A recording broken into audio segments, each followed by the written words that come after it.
How different would it be if debates for presidential candidates asked questions about the social issues that were at least neutral or maybe even posed from a conservative point of view? Well, our Tom Minnery is helping do just that. This is the CitizenLink Report. Hi, I'm Stuart Shepard along with Tom Minnery, our Senior Vice President of Government and Public Policy. Hi, Tom. Hello, Stuart. We're hanging out in Tom's office today. We really wanted to talk about this, but we just couldn't get it fit into the schedule yesterday. So here we are in your office. You cleaned up and everything. Thanks. You're welcome. I'll grab an apple later back there. First, explain what this is about. You're on a very important committee that's going to make some key decisions. Tell us about it. Well, yeah, Stuart, thanks for asking. The Republican National Party decided to sanction, manage, supervise a number of debates for the candidates who are running to become the Republican nominee for president next year. They thought, why should we expose our candidates to the lefties in the mainstream media who will ask questions designed to put a wedge between each of the candidates and embarrass them and make them look a little bit less than presidential, given the bias of the media. And so the Republican National people put together a committee of 9 people to manage the process and sanction a series of debates. Now, just to be clear, this is new. I mean, usually we think of debates, we think of the League of Women Voters and some other groups that put them together. This has not been done before. Well, it hasn't been done by the Republican Party. It has been done by the Democrat Party. They did that in 2008. So this committee of the National Republican Party, appointed by the new chairman of the Republican Party, has 9 people on it. 5 of them are Republican National Committee members. That's 2 members from each state comprise the Republican National Committee. Yeah. 5 people from that group have been selected, and 4 outsiders, if you will. One of them, for example, Dick Armey, the former majority leader of the House of Representatives and a Tea Party leader. He's been asked to join the committee to represent the Tea Party. And yours truly has been asked to join it to represent social conservatives and be sure that social issues are represented among the questions asked in these debates. I was pleased at the idea. I think it's a good one, and so I stepped out of my normal role here at Focus on the Family to help the Republican Party to do that. Now, it's not a full-time job, still got my day job, but this process is underway and it's time-consuming. Now, folks who followed our publications for a while and our radio broadcasts might recognize some of the other names on this committee. Can you tell us who else is on there that they might know? Well, actually, these are not people who are household names. These are people who are known in Republican circles in their own states, but not so much nationally.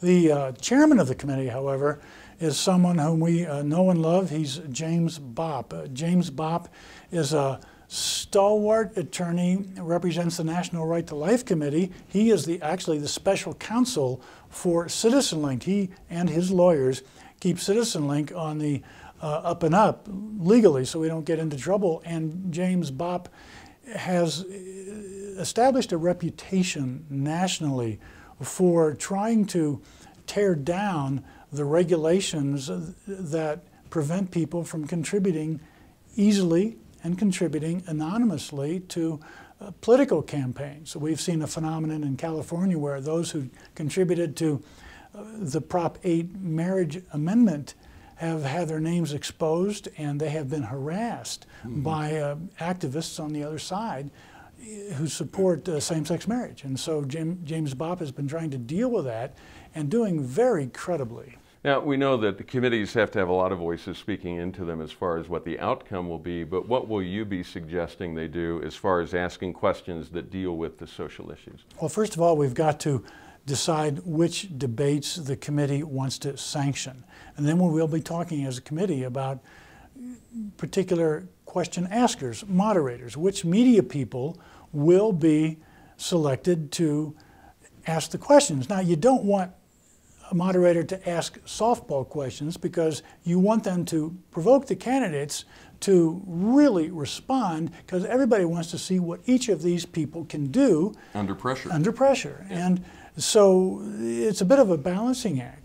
But this idea has been brought to the Republican Committee, National Committee, by the new chairman, the gentleman who replaced Michael Steele as a Republican chairman.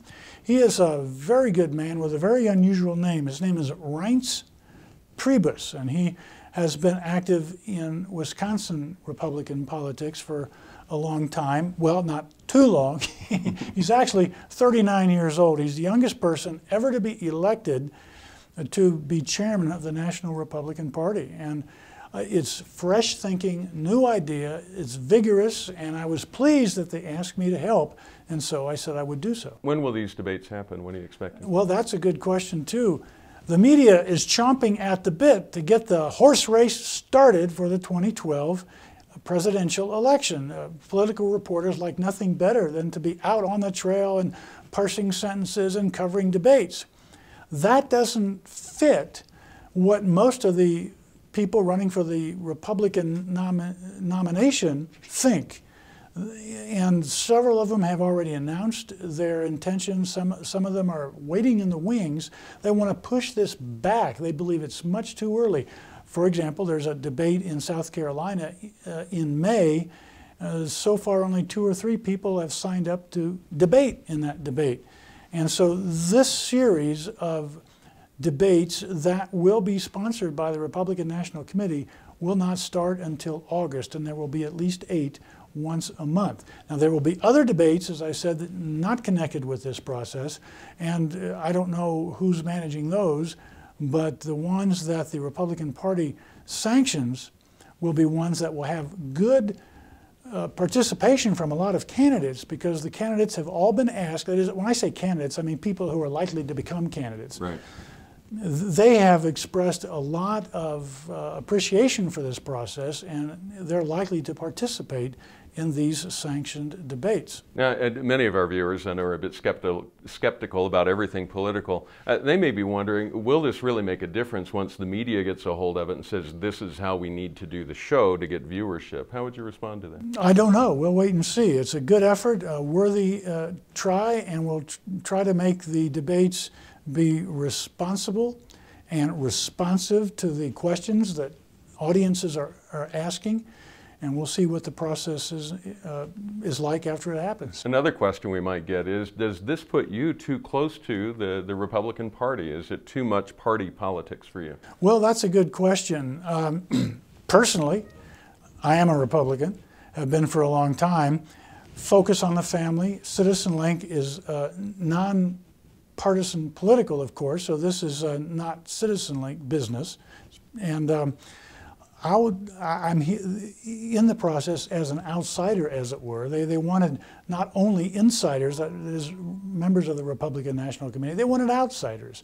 And so as an outsider, I'm happy to participate. And to tell you the truth, if the Democrat Party had asked for something like this, I would be happy to advise them as well. So far they haven't called, as you can imagine, but we would certainly participate in that as well. When the first of these debates and the second one comes along, and perhaps the third, and you're sitting there after it's over, what will be an indication to you that it was a successful effort to try to influence how these were framed and how the questions were asked? Well, if the questions were honorable, if the questions were substantial, if there were no gotcha questions or leading questions that suggests how the question asker feels about the question in the process of asking it.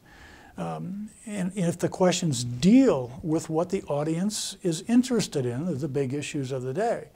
And if the interchange is authentic and fast-moving, I think that those are ingredients of a good debate. And the value of that is it helps all of us figure out who these people are and what we think about where they stand on the issues. Yeah, as I said, we don't want the moderators to ask softball questions. We want them to provoke these people to do their best. All right. Well, Tom, thank you for your input on that. You've been on the road a lot. We appreciate the work you've been putting in and the hours and all that. We also appreciate hearing from you. You may always write to us at mail@citizenlink.com. And remember to pray for all of those folks on both sides who are running for president. This is a very important year for us to start considering who's running, what they stand for, and how that lines up with the values that each of us hold. Remember to pray for them, and remember to stand tall and be heard.